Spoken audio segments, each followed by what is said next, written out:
안녕하세요. 이기된 변호사입니다. 내용 증명에 대해서 알아보고 계시는데요. 이번 시간에는 상대방이 보내온 내용 증명에 대해서 답변을 해야 하는 경우가 어떤 것인지 살펴보도록 하겠습니다. 아시다시피 보통의 경우에 내용 증명 우편에 대하여 답변하지 않아도 법률상 불리한 취급을 받지는 않습니다.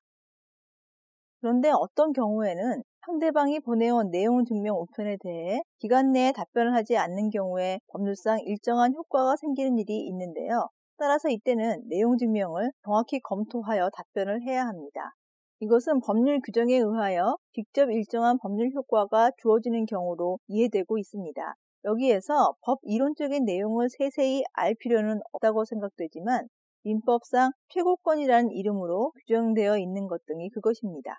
이렇게 상대방이 최고권을 행사하여 내용 증명 우편을 보내왔는데도 아무런 확답이 없으면 앞의 행위를 추인하거나 권리가 이전 혹은 소멸하는 등의 효과가 법률 규정에 의해서 발생하기 때문에 내용 증명 우편을 받는 입장에서는 신경을 써서 대응해야만 하는 문제입니다. 아래에서 하나씩 살펴보겠습니다.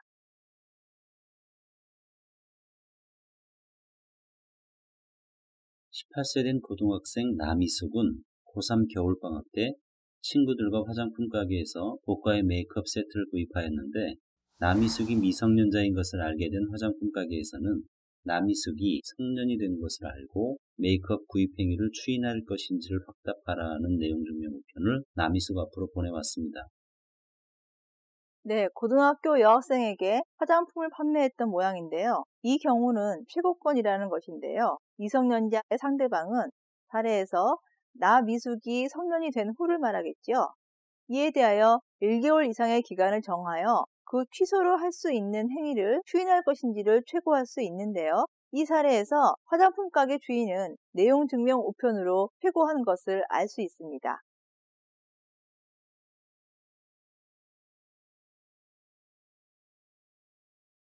이와 같이 최고를 하였지만 확답을 받지 못한 경우에 민법 규정에 의하여 그 행위를 추인한 것으로 간주하는 법률 효과를 부여하는 결과가 되었는데요. 따라서 사례의 경우 만일 남이숙이 화장품 구매 행위를 취소하기 원한다면 내용 증명에 대해 반드시 답변해야 한다는 것을 알 수 있습니다. 한편 최근 성년시기에 대한 규정이 개정되어 2013년부터는 19세로 성년이 된다는 점도 잘 알아두시기 바랍니다. 자, 이어서 권한 없이 대리 행위를 한 사례를 함께 보겠습니다.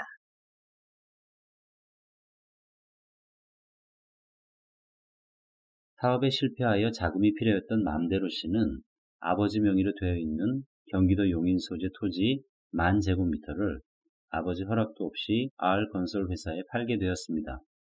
R건설 회사는 들 맘대로 씨가 아버지의 인감도장을 소지하고 있었고 아버지로부터 권한을 받은 것으로 믿었던 것인데요. 그 후 아들 맘대로에게 토지를 처분할 권한이 없다는 것을 알고는 맘대로의 아버지에게 아들의 토지 매각 행위를 추인할 것인지를 최고하는 내용 증명을 보내왔습니다. 네, 이 사례는 민법 제131조에서 규정하고 있는 무권 대리 상대방의 최고권을 R건설회사가 내용 증명 우편을 통해 행사한 것으로 보입니다. 민법은 무권 대리인과 매매 계약을 체결한 거래 상대방의 지위를 무한정, 불안정하게 방치하는 것이 바람직하지 않다는 취지에서 이와 같은 규정을 두고 있는데요. 앞에서 본 무능력자 상대방의 최고권을 인정한 취지와 동일하다고 보시면 됩니다. 이렇게 민법 제131조에서는 대리권 없는 자가 타인의 대리인으로 계약을 한 경우에는 상대방은 상당한 기간을 정하여 본인에게 그 추인 여부의 확답을 최고할 수 있게 하였고, 만일 본인이 그 기간 내에 확답을 바라지 아니한 때에는 추인을 거절한 것으로 간주합니다. 따라서 사례의 경우에 만일 맘대로의 아버지가 아들의 토지 매매 행위에 동의한다면 R건설회사가 보낸 내용 증명에 답변을 해야 하는 것을 알 수 있습니다. 네, 이어서 선택채권 관련 사례를 하나 마련하였는데요. 함께 보실까요?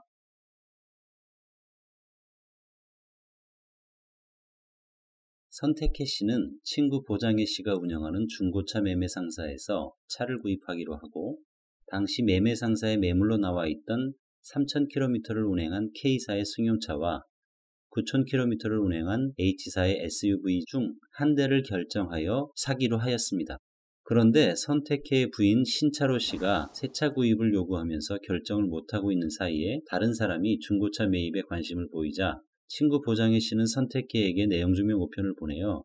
승용차와 SUV 중 어떤 것으로 결정할 것인지를 7일 내에 알려줄 것을 최고하고 있습니다.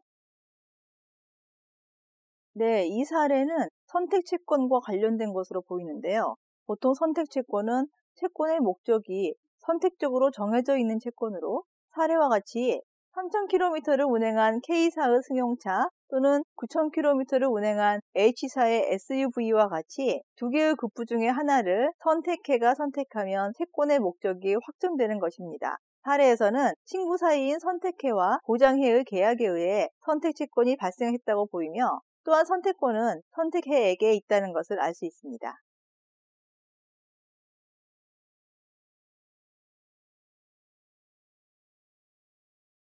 그런데 선택해의 아내가 신차를 구입할 것을 요구하면서 지체하는 사이에 새로운 구매자들이 오자 친구 보장해가 내용증명 우편으로 선택할 것을 최고하고 있는데요. 사안에서 정확하게 나타나지는 않고 있지만 선택권 행사 기간이 정해져 있지는 않았던 것으로 보여서 기간의 정함이 없는 경우라고 할 수도 있습니다.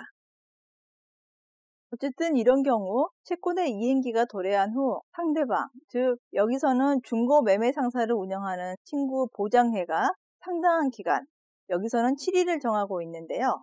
이 기간이 상당한지는 구체적인 사정을 감안하여 판단할 것이지만 이 사례에서 친구 선택회가 두 차종 중 마음에 드는 차종을 먼저 선택하려면 친구 보장회의 내용 증명 우편에 대한 답변을 해야 한다는 것입니다. 만일 답변을 하지 않으면 선택권은 이제 친구, 보장회에게 넘어가게 된다는 점 유의하시기 바랍니다. 이 외에도 우리 민법 규정에는 해제권의 특수한 소멸 원인의 하나로서 계약 해제권을 행사할 기간을 정하지 않은 때에 상대방은 상당한 기간을 정하여 해제권을 행사할 것인지를 확답해달라는 최고를 할 수 있도록 하고 있는데요. 이때 이러한 최고권 행사 방법으로 내용 증명 우편 등이 이용될 수 있습니다. 이 경우 만일 내용 증명 우편 등의 정한 기간 내에 회답을 못한 때에는 해제권은 소멸하게 될 텐데요. 만일 해제권을 행사하려면 내용 증명 우편의 정한 기간 내에 해제권을 행사해야 할 것입니다. 한편 민법에는 유증 의무자와 이해관계인의 최고권 규정이 있는데요. 유언으로 재산을 받게 될 사람은 유증을 승인 또는 포기할 수 있습니다. 그렇지만 수증자나 상속인이 이러한 승인권이나 포기권을 행사하지 않을 때에는 유증 의무자나 이해관계인의 권리 의무 관계가 확정되지 않는 불안정이 있게 됩니다.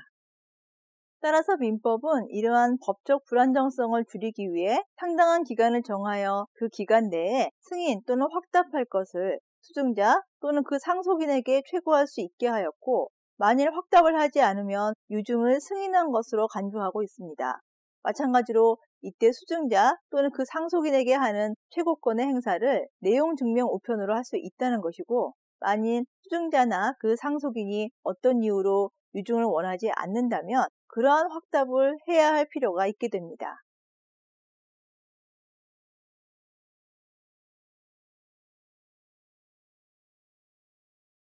네, 이상과 같이 상대방이 보내온 내용 증명에 대해 답변을 하지 않으면 법률 규정에 의해 일정한 법률 효과가 발생하는 경우를 살펴보았는데요. 물론 반드시 내용 증명 우편의 형식으로 해야 할 필요가 있는 것은 아니고 또 그 답변 또한 반드시 내용 증명 우편으로 해야 하는 것도 아닙니다. 그렇지만 내용 증명 우편이 왜 활용되는지에서 본 것처럼 공적인 기관인 우체국에서 어떤 내역으로 언제 우편물이 발송되었다는 사실을 확인해주는 내용 증명 우편은 일반적으로 사용되고 있다는 것을 확인하였습니다. 더욱이 앞서 보신 사례는 모두 법률 효과를 완성하거나 없애는 것과 같이 당사자에게는 매우 중요한 사항일 경우 더더욱 객관적인 자료로 증거를 남겨둘 필요가 있다고 하겠습니다.